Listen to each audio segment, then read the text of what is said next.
Assalamualaikum warahmatullahi wabarakatuh. Bismillahirrahmanirrahim. Alhamdulillah.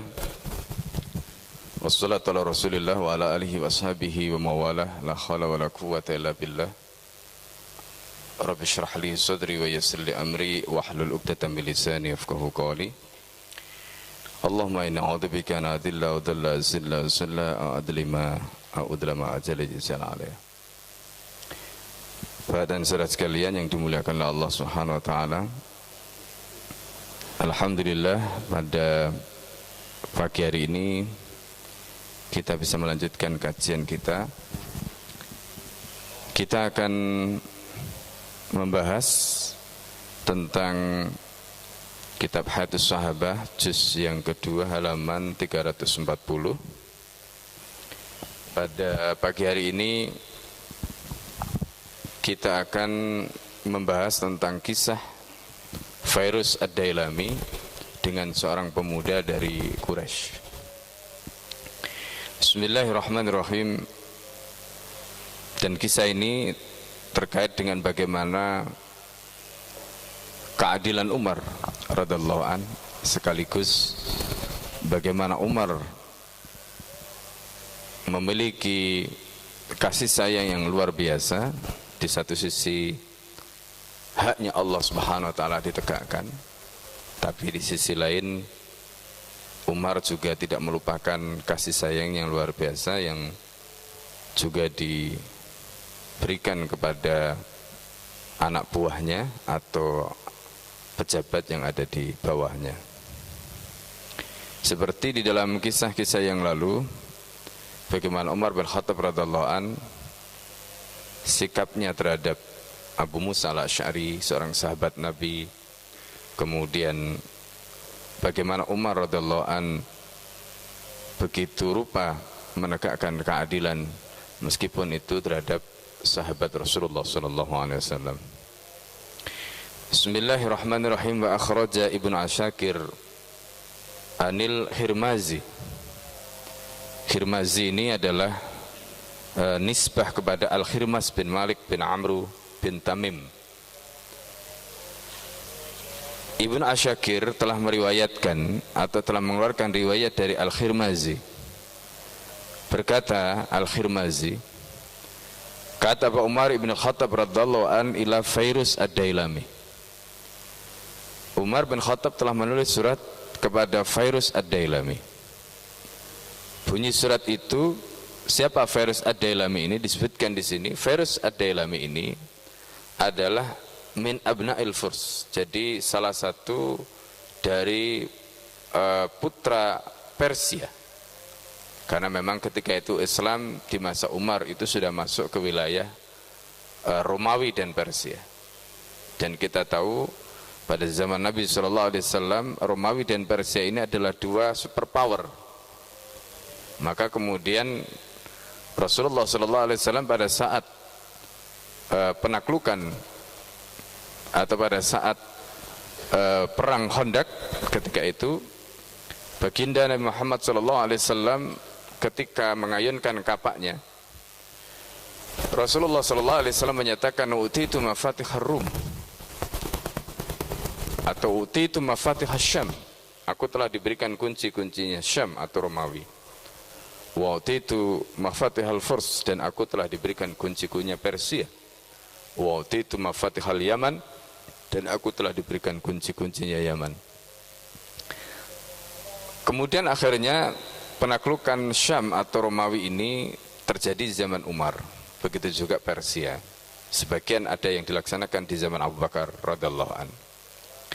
Nah, Fairuz ini itu adalah keturunan dari penguasa yang ada di Persia. Ya, makanya di sini disebutkan min abna'il Furs alladzina sakanul Yaman wa hakamuhu summa aslama. Yang mereka itu telah menetap di Yaman dan berkuasa atau menjadi penguasa di Yaman. Dan kemudian mereka ini masuk Islam. Ini Fairuz Ad-Dailami. Ini menurut penjelasan yang disebutkan oleh Syekh Al-Kandahlawi. Nah, di dalam surat itu bunyinya begini, amma ba'du, faqad balaghani annahu qad syaghalaka aklul lubabi bil asal fa idza ataka kitabi hada faqdam ala barakatillah faghzu fi sabilillah. Ini bunyi suratnya Umar. Apa kata Umar? Telah sampai kepadaku annahu, bahwa qad syaghalaka aklul lubabi bil asal. Kamu telah disibukkan dengan makanan-makanan yang lezat, kata Umar. Lubab di sini dijelaskan jamak dari lub, wal murad huna lubabu kulli syai'. Jadi yang dimaksud dengan lubab di sini itu adalah makanan yang enak, makanan yang lezat, ya, seperti ada gandumnya kemudian dicampur dengan kayak isi gitu ya. Nah, yang dimaksud di sini adalah at-taraf fit ta'am. Jadi makanan yang berlebihan, makanan yang pokoknya ya kalau kita sekarang mungkin 4 sehat 5 sempurna lah. Ya, bukan hanya sekedar yang penting makan, tetapi betul-betul makanannya itu makanan memenuhi standar kesehatan, memenuhi standar kenikmatan. Nah, karena makanannya begitu dan dia sibuk dengan makanan seperti itu, maka kemudian di sini disebutkan ya, bukan hanya lubab tetapi juga dengan asal dicampur dengan madu. Ya. Jadi kayak kalau sekarang ya mungkin kita olesi dengan mentega atau apalah gitu. Itu kan menunjukkan bukan makanan biasa, itu menunjukkan makanan kemewahan di masa itu. Maka kemudian Umar bin Khattab mengatakan, fa idza ataka kitabi, kalau suratku ini sampai kepadamu, ya, fa idza ataka kitabi hadza faqdam ala barakatillah, kamu berangkat dengan keberkahan dari Allah, faghzu fi sabilillah, dan berperanglah di jalan Allah Subhanahu wa taala. Maka apa yang terjadi? Faqadima Fairuz pun tiba. Fairuz diminta oleh Umar bin Khattab untuk datang ke Madinah.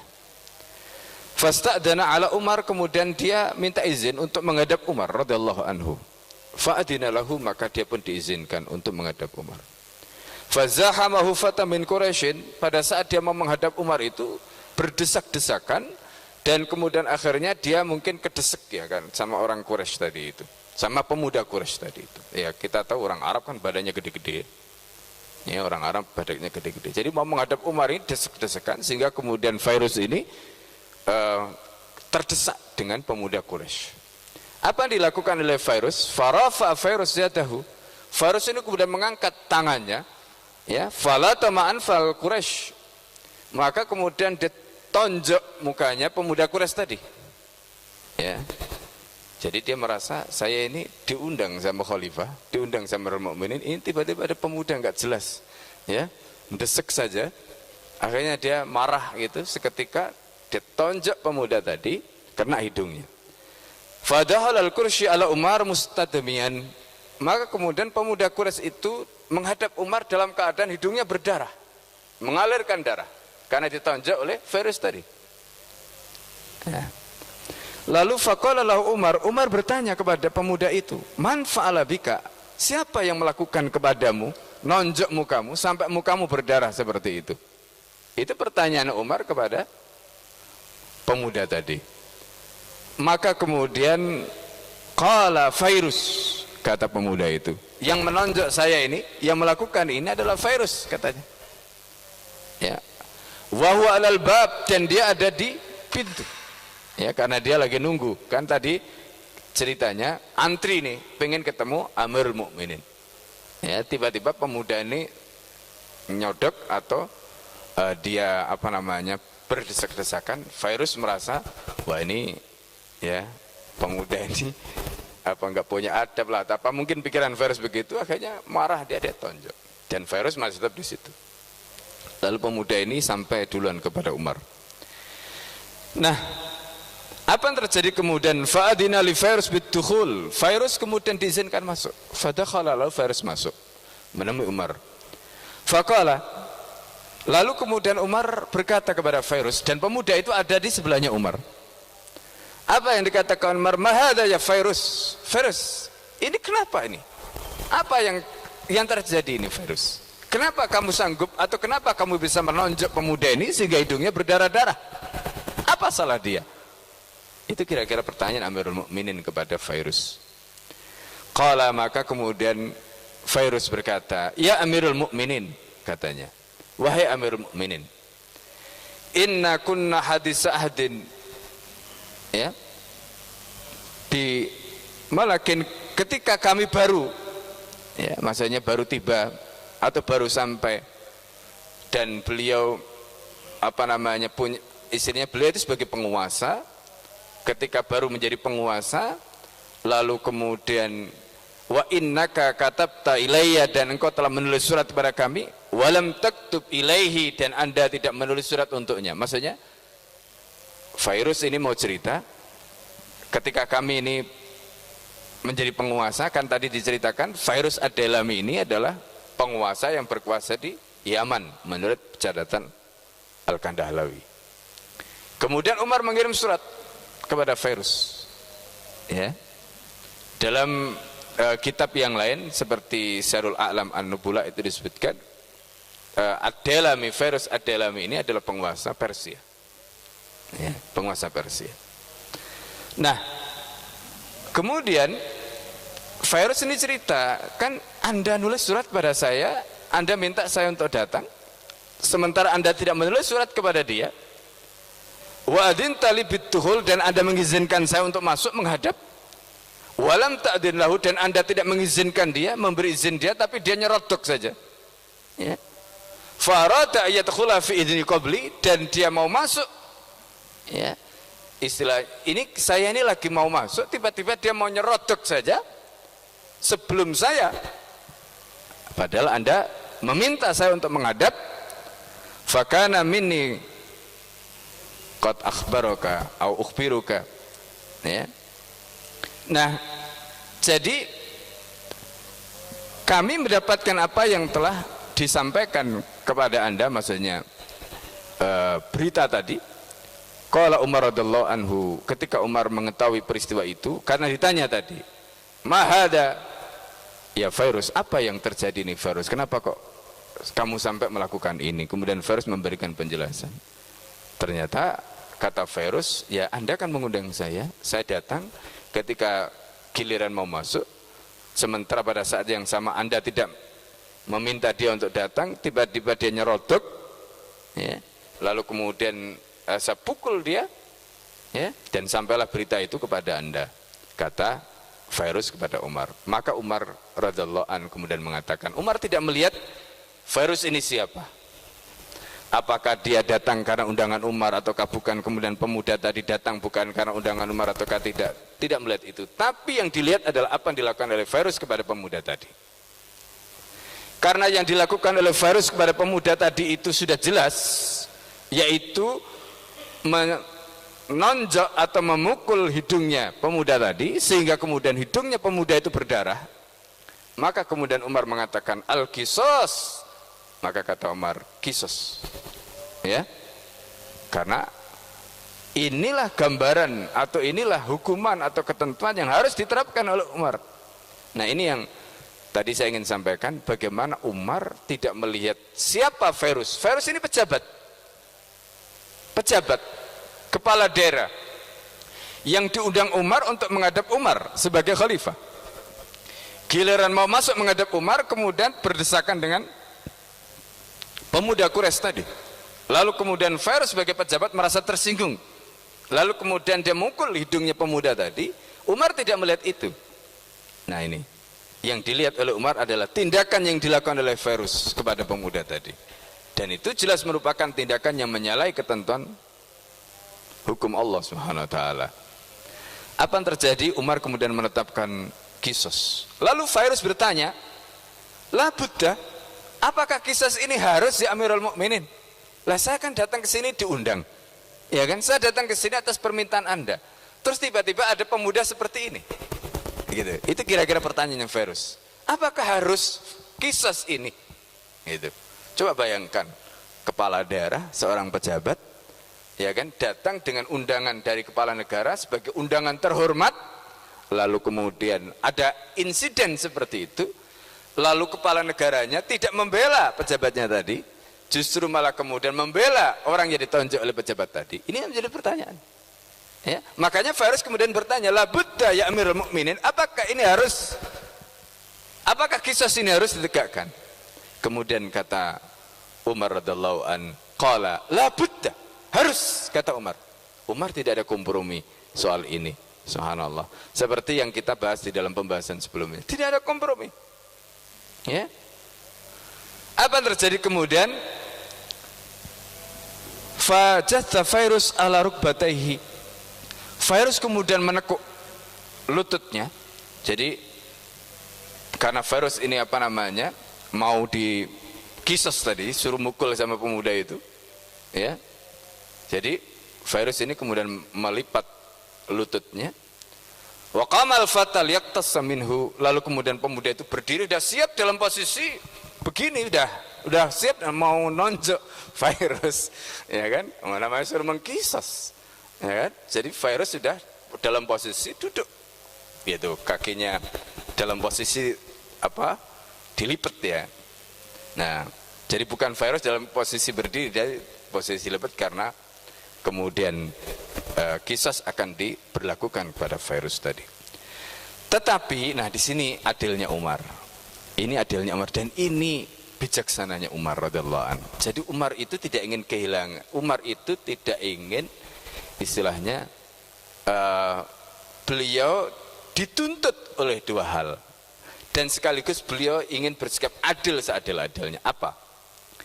Yang pertama, ada haknya pemuda tadi yang harus ditunaikan. Kalau itu tidak ditunaikan, maka Umar akan dituntut di hadapan Allah Subhanahu wa taala. Nah, ini yang ditunaikan oleh Umar. Inilah kisos yang tegakkan oleh Umar. Kemudian di satu sisi, Fairuz itu adalah utusannya Umar. Ya kan? Fairuz ini adalah utusannya Umar.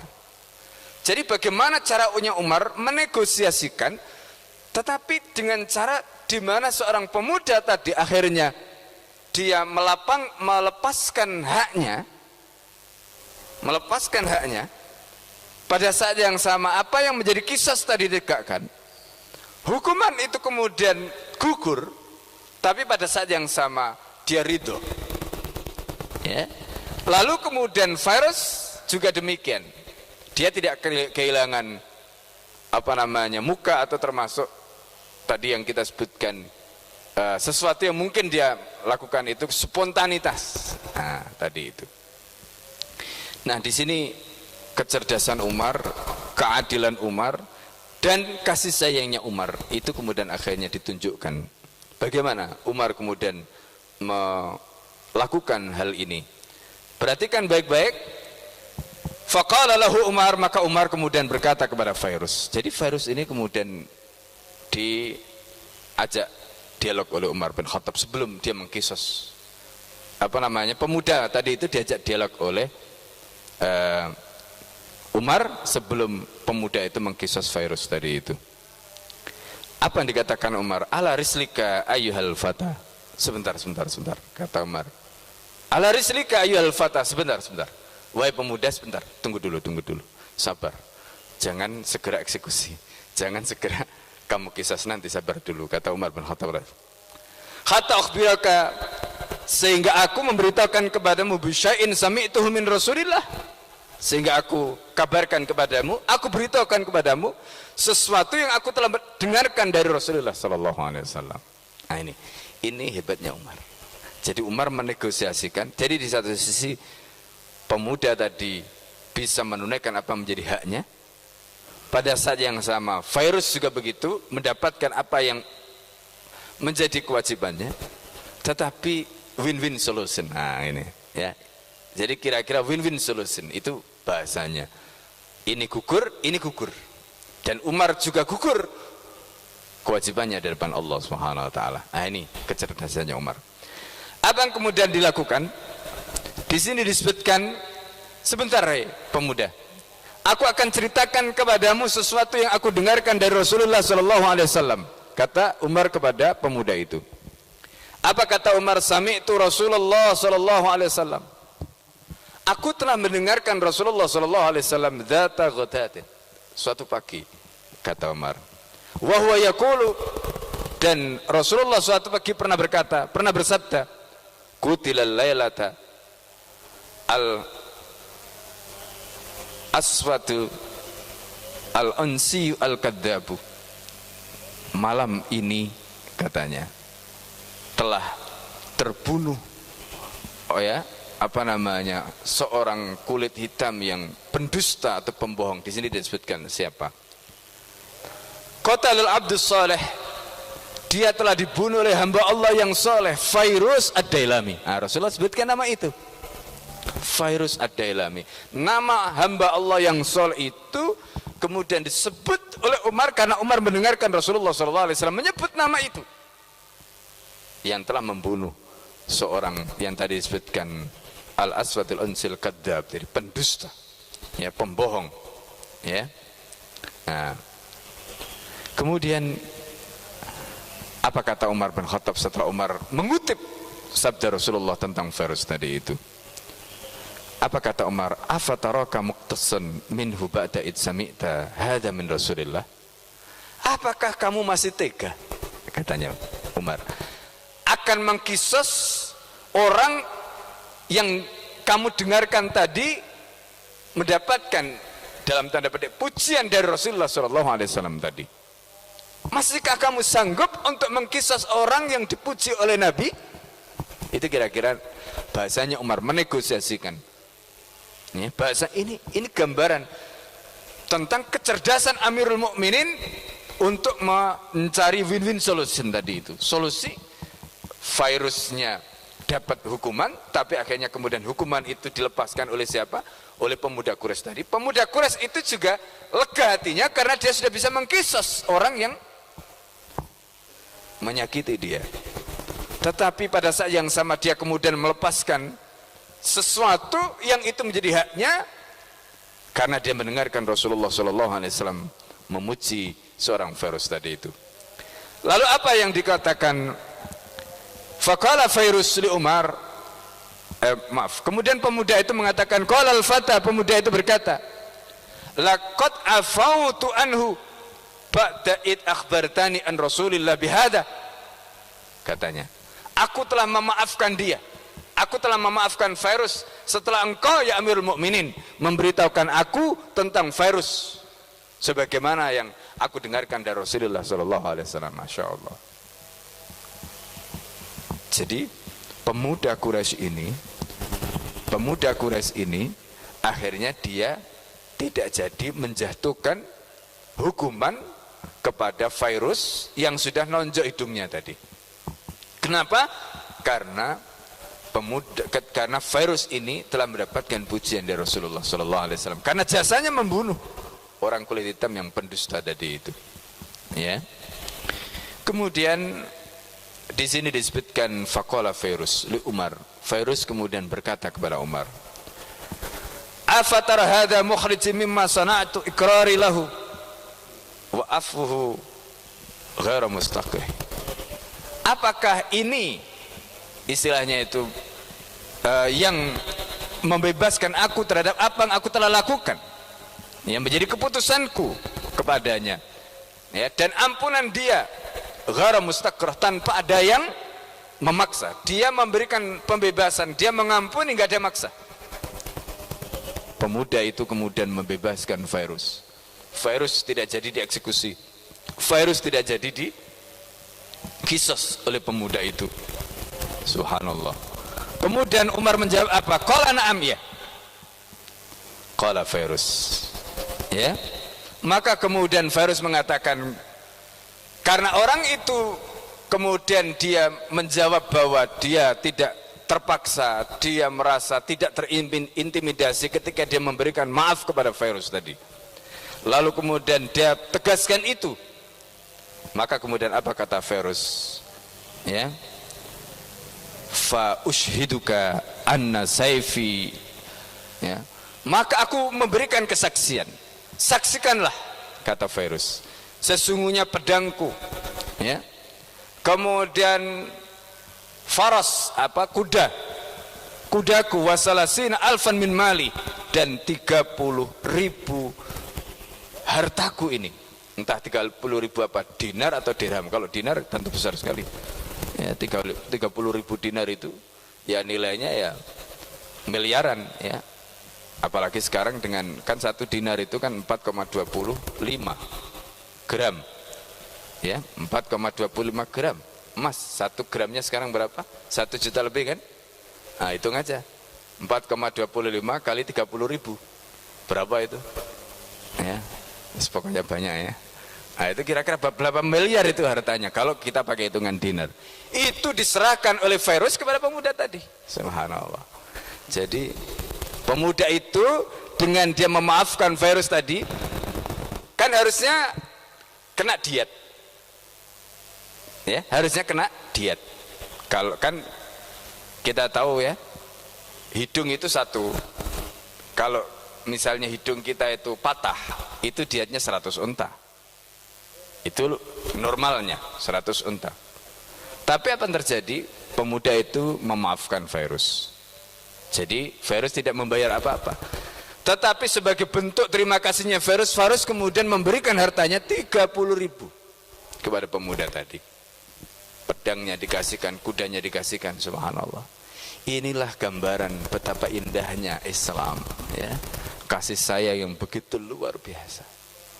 Kalau orang itu tersentuh hatinya, maka apapun yang dia miliki akan diberikan. Ini hebatnya, ya, hebatnya hukum Islam. Bagaimana Islam itu menjadikan seorang pemuda yang seperti tadi, yang harusnya dia memiliki hak atas Fairuz, kemudian haknya dibebaskan tanpa ada siapapun yang memaksa. Umar hanya menegosiasikan dengan menceritakan kebaikan Fairuz di mata Rasulullah SAW.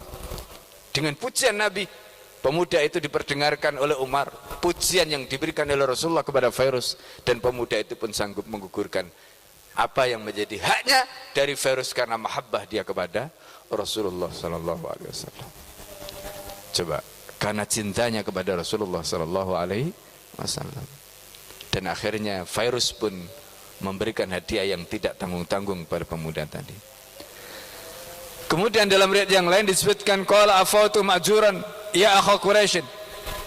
Ya. Wa akhadta afauta ma'juran ya akha Quraisy wa akhadta malan. Jadi kamu, kata Fairuz, afauta ma'juran, kamu telah memberikan maaf, ma'juran, dan diberi upah. Ya. Ya akhal Quraisyin, wahai pemuda Quraisy, wahai saudara Quraisy, wa akhadta malan, dan Anda telah mendapatkan harta. Padahal Quraisy ini, pemuda Quraisy tadi itu, dia ketika memberikan maaf dia nggak minta apa-apa. Dia nggak minta apa-apa. Sebagaimana ketika dia memaafkan Fairuz tadi, itu juga bukan karena apa-apa, bukan karena intimidasi, bukan karena iming-iming, tidak. Nah, jadi subhanallah, kita hari ini kehilangan, ya, kehilangan perasaan Islam seperti ini, ya. Kita hari ini kehilangan perasaan Islam seperti ini. Coba bayangkan kalau seandainya kita masih mewarisi perasaan-perasaan Islam seperti ini, masya Allah, luar biasa, ya. Nah, perasaan Islam seperti itu muncul karena ketulusan, muncul karena adanya ikatan karena Allah. Semuanya kalau diikat karena Allah, maka perasaan seperti tadi akan muncul. Ini yang kita bisa pelajari dari kehidupan para sahabat. Kenapa mereka bisa seperti itu?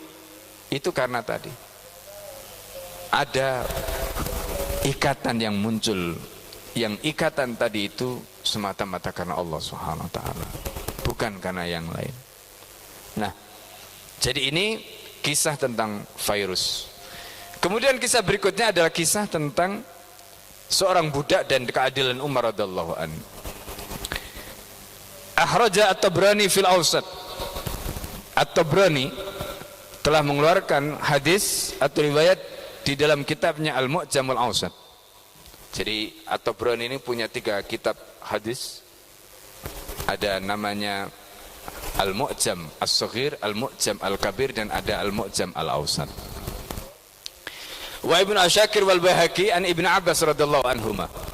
Dari Ibnu Asyakir, dari Al-Baihaqi, dari Ibnu Abbas radhiyallahu anhuma berkata, Ja'at jariyatun ila Umar radhiyallahu anhu.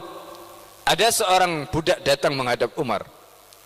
Faqalat, maka budak itu mengatakan, Inna sayyidi, kata budak itu, tuanku ittahamani, dia sudah menuduh aku, kata budak itu. tuanku telah menuduh aku. Kata budak itu, fa'aqadani 'alan nar hatta ihtaraqa farji. Subhanallah. Lalu budak itu, karena tuannya itu menuduh budak tadi, budak itu kemudian dihukum. Hukumannya apa? Dia disuruh duduk di atas tungku api. Coba bayangkan, duduk di atas tungku api.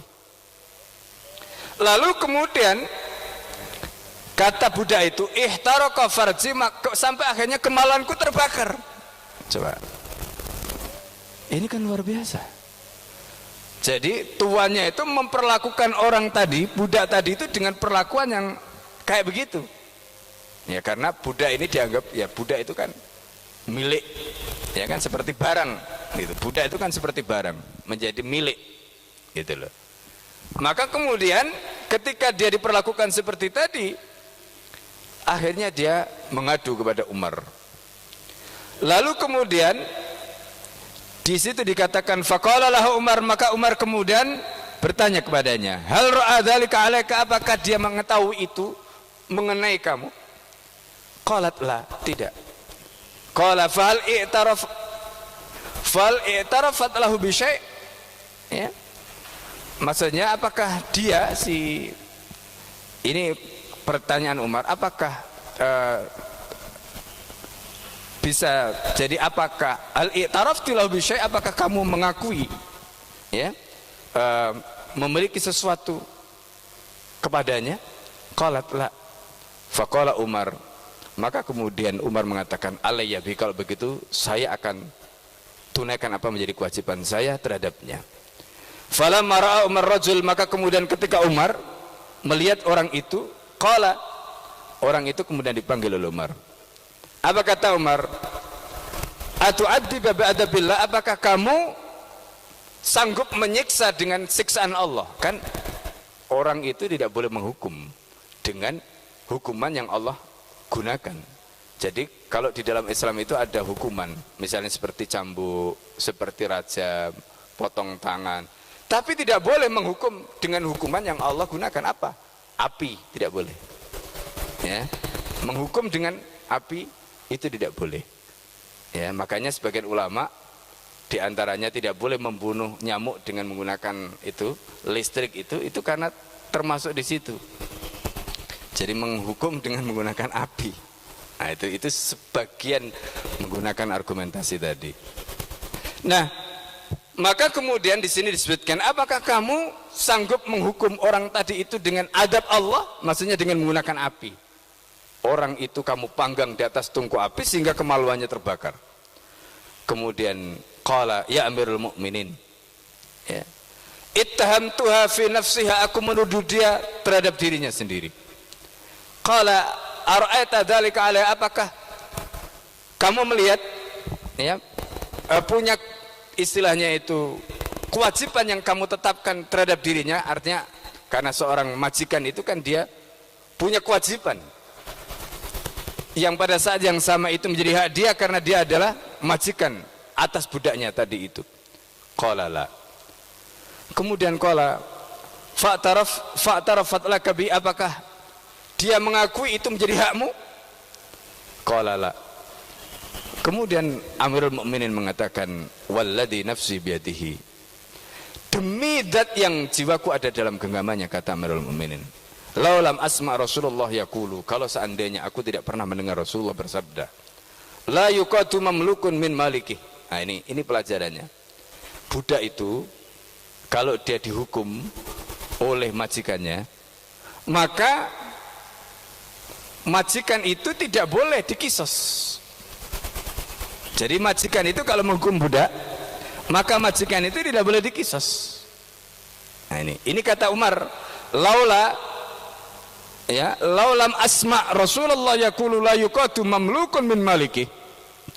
Jadi kalau orang itu menjadi budak karena dia tadi itu yang dikatakan ittahamtuha fi nafsiha, jadi saya menuduh dia itu karena kesalahan dia terhadap dirinya, dan itu menjadi hak dia, haknya seorang majikan tadi, dan dia melakukan itu untuk melaksanakan apa menjadi kewajiban dia sebagai majikan. Jadi kalau budak itu dihukum oleh majikannya, maka majikan tidak boleh dikenai hukuman. Nah ini. Kemudian Umar melanjutkan wala waladun min walidihi. Begitu juga kalau anak itu dihukum bapaknya, maka bapaknya juga nggak boleh dihukum. Coba bayangkan kalau bapak itu ngukum anaknya, misalnya seperti dalam hadis Nabi Shallallahu Alaihi Wasallam, ya, Rasulullah memerintahkan muru auladakum bis-shalah wa hum abna asab'in. Perintahkan anakmu salat ketika mereka umur 7 tahun. Wadribuhum, dan pukul mereka wahum abna asyrin ketika mereka umur 10 tahun. Coba bayangkan orang tua mukul anaknya ketika umur 10 tahun karena anaknya tidak mau salat. Lalu kemudian anaknya lapor dengan alasan KDRT. Pertanyaannya, boleh tidak? Menurut hukum Islam, orang tua itu dihukum karena dia mukul anaknya, anaknya tidak salat tadi. Tidak boleh. Tidak boleh. Ini yang disebutkan dalam hadis Rasulullah SAW tadi. Wala walidun min walidihi. Jadi kalau anak itu dihukum oleh orang tuanya, maka anak tidak boleh melapor kepada negara untuk menjatuhkan sanksi kepada orang tuanya karena orang tuanya menghukum dia. Apalagi kalau kemudian anak itu melakukan kesalahan, apalagi kalau anak itu melakukan tindakan kedoliman. Makanya di dalam fikih Islam itu juga dibahas. Misalnya begini, ini yang sering sekarang ini kan banyak problem terkait dengan anak nakal. Bahkan mungkin anak itu sudah sampai pada level kurang ajar kepada orang tua, tapi orang tua nggak bisa apa-apa. Kenapa? Karena ada tadi tentang hukum atau undang-undang perlindungan anak, tentang undang-undang KDRT, macam-macam tadi itu. Akhirnya apa? Rusak, keluarganya rusak, anaknya rusak, orang tuanya nggak bisa ngapa-ngapain. Ya kan? Hal yang sama juga sekarang terjadi dalam kasus dunia pendidikan. Berapa banyak sudah guru-guru yang sudah dipenjara gara-gara dilaporkan oleh muridnya, karena muridnya tidak terima dia dididik, ya? Jadi kalau kita dulu di pesantren itu kalau nggak bisa ngapalin itu suruh berdiri, tangannya disuruh pukul cetar gitu, ayo, ya kan? Itu di pesantren. Muhammad Al-Fatih itu bisa menjadi orang yang disiplin, menjadi orang yang hebat itu gara-gara begitu pendidikan gurunya itu. Jadi Muhammad Al-Fatih itu suatu ketika awal pertama kali bertemu dengan Syekh Aksamsuddin dan Syekh Ahmad Al-Qurani, itu merasa karena beliau itu sultan, anaknya sultan, ya.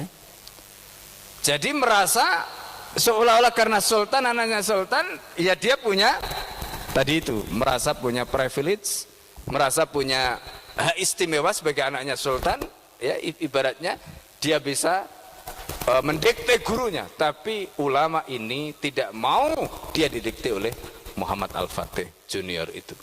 Apa yang kemudian dilakukan oleh gurunya tadi? Dipukul Muhammad Al-Fatih kecil itu, ya, dengan kuat, sampai kemudian akhirnya Muhammad Al-Fatih yang nakal tadi itu akhirnya kemudian dia tidak berani melakukan tindakan lagi seperti itu, tidak berani melakukan kenakalan lagi seperti itu. Dan itulah yang menjadi titik balik dalam kehidupan Muhammad Al-Fatih, sehingga kemudian Muhammad Al-Fatih menjadi pemuda yang disiplin di dalam belajar. Ini itu gara-gara pukulan gurunya tadi, gara-gara pukulan gurunya. Coba kalau misalnya gurunya, sudahlah, ini anaknya sultan, jangan dipukul, ini sultan, nanti justru saya yang bisa kena ini. Kalau gurunya begitu cara berpikirnya, tidak akan pernah lahir Muhammad Al-Fatih. Nah ini yang terjadi hari ini. Makanya Rasulullah SAW tadi itu menyatakan, ya, Rasulullah SAW menyatakan, la yuqatu mamlukun min maliki. Seorang budak tidak boleh dia menuntut kisos terhadap malik pemiliknya. Wala walidun min walidihi wala waladun min walidi, dan anak tidak boleh menuntut kisos terhadap orang tuanya. Maka tadi saya sebutkan di dalam kitab fikih itu dibahas tentang hukum, bagaimana hukumnya orang tua misalnya kalau anaknya itu terlampau nakal, kemudian dia katakanlah sampai memukul dan sebagainya tadi.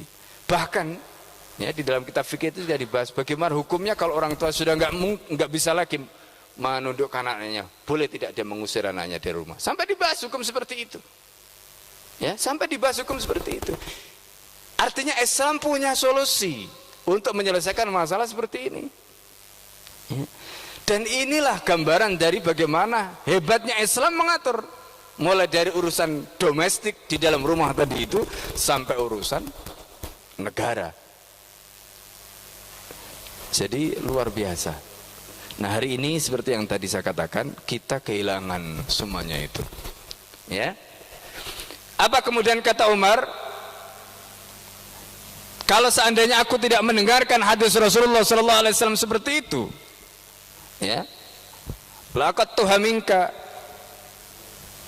maka aku akan terapkan itu, aku akan qisas, ya, jatuhkan qisas itu dari kamu, ya, wadarbu mi'ata saut, dan aku akan pukul sebanyak 100 kali. Wa qala lil jariyah, kemudian Umar berkata kepada budak tadi itu, idhabi. Nah, ini juga win-win solution. Di satu sisi tuannya tadi itu tidak dihukum karena hadis Nabi SAW mengatakan begitu. Di sisi lain, Umar bin Khattab mengatakan kepada budak tadi, idhabi, pergilah kamu, fa anti khurrah, kamu bebas, kamu merdeka, liwajhillah, karena Allah Subhanahu wa taala. Subhanallah. Jadi budak tadi itu yang disiksa oleh majikannya tadi, akhirnya dia merdeka karena Allah Subhanahu wa taala. Wa anti maulatullah wa rasulih, dan kamu menjadi apa namanya, istilahnya maulahnya Allah, berada di dalam penjaganya Allah, ya. Nah, ini kamu menjadi hambanya Allah. Nah, ini kemudian Umar mengatakan apa yang dijadikan dasar Umar sehingga itu dipakai alasan oleh Umar untuk membebaskan budak tadi? Umar kemudian mengatakan, asyhadu, aku bersaksi, la sami'tu Rasulullah sallallahu alaihi wasallam yaqulu, karena aku pernah mendengarkan Rasulullah pernah bersabda. Apa kata Umar? Man khurriqa bin nari, siapa saja yang dihukum dibakar dengan api, au musila bihi, atau dia di apa namanya, istilahnya itu diperlakukan, ya, dengan api itu, entah itu di apa namanya, perlakukan dengan seperti itu, seperti misalnya bukan dibakar tapi mungkin dia di kayak apa namanya, di kalau bahasa Jawanya itu di apa, conyok, ya, apa conyok itu kalau bahasa Indonesianya, ya, jadi kayak, ya. Nah, maka fawahurun, orang itu, orang yang diperlakukan dengan cara seperti tadi, diperlakukan dengan cara dibakar dengan api, atau dia diperlakukan dengan seperti itu, maka dia mendapatkan kemerdekaan, kata Umar bin Khattab radhiyallahu anhu. Wa huwa maulallah wa rasuluh, dan dia, ya, wa huwa maulallahi wa rasulih, dan dia menjadi maulanya Allah dan Rasulnya. Subhanallah. Jadi ini juga cara bagaimana Islam melindungi budak, ya, Islam melindungi budak. Makanya bisa dibayangkan, ya, ini juga hukum yang luar biasa. Jadi Islam itu, misalnya kalau kita lihat, kan banyak kasus, ini contoh, ya, banyak kasus di luar negeri penganiayaan secara fisik yang dilakukan kepada pembantu rumah tangga, iya kan? Banyak pembantu rumah tangga yang disiksa, sering kita dengarkan begitu, disiksa sampai mukanya bonyok, ada yang badannya disetrika dan sebagainya. Itu yang disebut musilabi tadi itu, ya. Itu kalau budak saja, budak itu kan hak milik. Kalau budak saja diperlakukan seperti itu, dia langsung diberikan kemerdekaan oleh Islam sebagai bentuk perlindungan Islam kepada nyawa orang tadi, sebagai bentuk perlindungan Islam terhadap orang tadi. Apalagi kalau hanya sekedar pembantu. Pembantu itu bukan budak. Karena orang menjadi pembantu rumah tangga itu akadnya adalah akad kerja, akadnya akad ijarah, bukan akad hak milik, gitu, ya. Jadi maka hadis ini tidak boleh diberlakukan kepada pembantu. Jadi misalnya begini, ada majikan yang mungkin dia bersikap kurang ajar kepada pembantunya tadi, kemudian pakai hadis ini, saya kan sebagai majikannya, saya boleh memperlakukan dia? Nggak boleh. Itu hanya boleh dalam kasus pembantu, dalam tanda petik bolehnya tadi, ya, istilahnya hadis itu hanya berlaku untuk budak, bukan pembantu. Untuk pembantu, kalau tadi budak tadi Umar akan menegakkan qisas, lalu kemudian ketika qisas itu akan ditegakkan, Umar ingat hadis itu, maka akhirnya apa? Qisasnya tidak jadi ditegakkan, tapi kemudian budaknya tadi itu diberikan kemerdekaan. Apalagi ini kalau hanya seorang pembantu. Maka apa? Kisos yang akan ditegakkan. Jadi kalau ada majikan memperlakukan pembantunya dengan cara seperti itu, maka dia harus dikisos. Gitu. Dan kemudian pembantunya bukan hanya harus dimerdekakan, bukan hanya harus dibebaskan dari majikannya seperti itu. Dia mendapatkan diat atau tebusan darah dari tindakan yang dilakukan oleh majikannya. Ini keadilan Islam yang luar biasa. Ya, jadi makanya Islam itu ngatur perkara itu begitu luar biasa. Ya. Nah, jadi inilah Bapak dan Saudara sekalian, hal-hal yang sering kali kita tidak pahami. Bagaimana Islam sebagai sebuah sistem kehidupan mengatur hidup kita dengan luar biasa. Sampai urusan yang begitu rupa tadi itu semuanya diatur dengan indahnya oleh Islam. Nah, terakhir ya, apa yang bisa kita ambil pelajaran dari peristiwa tadi? Dalam dua riwayat tadi kita menceritakan dua hal, tentang satu sisi keadilan Umar, dan yang kedua tentang sisi kasih sayangnya Umar, sekaligus menunjukkan apa? Menunjukkan kebijaksanaan Umar yang luar biasa. Hukumannya di hadapan Allah ditegakkan sehingga Umar nanti ketika dihisab oleh Allah punya hujah. Karena apa menjadi haknya orang tadi itu ditunaikan oleh Umar. Pada saat yang sama Umar juga begitu, karena kasih sayangnya kepada orang yang harusnya dihukum tadi itu, maka kemudian Umar berhasil menegosiasikan apa menjadi haknya orang yang memiliki hak tadi itu, sehingga akhirnya dimaafkan tanpa terpaksa. Dalam dua kasus, yang pertama tadi dengan sabda Rasulullah SAW, sehingga kemudian akhirnya pemuda Quraisy tadi itu memaafkan virus, dan yang kedua karena Rasulullah SAW memberikan perlindungan juga kepada budak tadi, dan kemudian akhirnya dia memerdekakan karena perlakuan dari majikannya tadi. Dua peristiwa ini sekaligus menyadarkan kita betapa tingginya Islam sebagai sebuah peradaban, betapa agungnya, betapa adilnya, dan tidak ada keadilan dan tidak ada keagungan, tidak ada ketinggian peradaban melebihi keagungan, ketinggian dan indahnya peradaban Islam. Itu saya kira poin penting yang perlu kita catat ya. Di tengah saat ini banyak upaya untuk menyudutkan Islam ya, terutama mereka-mereka yang anti agama, mereka-mereka yang terus-menerus menyerang Islam karena mereka memiliki kebencian kepada Islam yang luar biasa. Tapi yakinlah, dengan izin dan pertolongan Allah, Islam akan tetap menang, Islam akan tetap kembali memimpin peradaban kita sebagaimana sabda baginda Nabi Muhammad SAW di akhir zaman. Kata Nabi, ya, innallaha zawaliyal arda wa ra'aitu mulka ummati sayablughu ma balaghal lail wan nahar. Kata Nabi SAW, Allah melipatkan bumi ini kepadaku, dan kemudian aku melihat kekuasaan umatku mulai dari ujung timur sampai ujung barat. Itu kata Rasulullah SAW. Dan ini yang insya Allah akan terjadi dengan izin dan pertolongan Allah SWT. Karena itu tugas kita apa? Terus mengkaji Islam, meyakini Islam. Di tengah upaya untuk terus mendiskreditkan Islam, kewajiban kita adalah terus mempelajari Islam, meyakini Islam. Jangan sampai Islam lepas dari genggaman kita, karena menggenggam Islam di tengah situasi seperti ini, kal qabidil jamri, kata Nabi, seperti orang menggenggam bara api yang panas sekali. Ya, mau dituduh apa terserah, orang menuduh itu urusan dia sama Allah SWT. Tapi kita juga punya urusan dengan Allah SWT. Jadi saya kira itu poin pentingnya yang saya ingin sampaikan dalam kesempatan kali ini. Terakhir sebelum kita tutup, silakan kalau ada yang mau bertanya atau menyampaikan sesuatu. Tidak ada? Baik, karena sudah masuk waktu syuruk, kita tutup majelis kita dengan doa kafaratul majelis. Subhanakallahumma hamdika asyhadu an la ilaha illa anta astaghfiruka wa atubu ilaik. Assalamualaikum warahmatullahi wabarakatuh.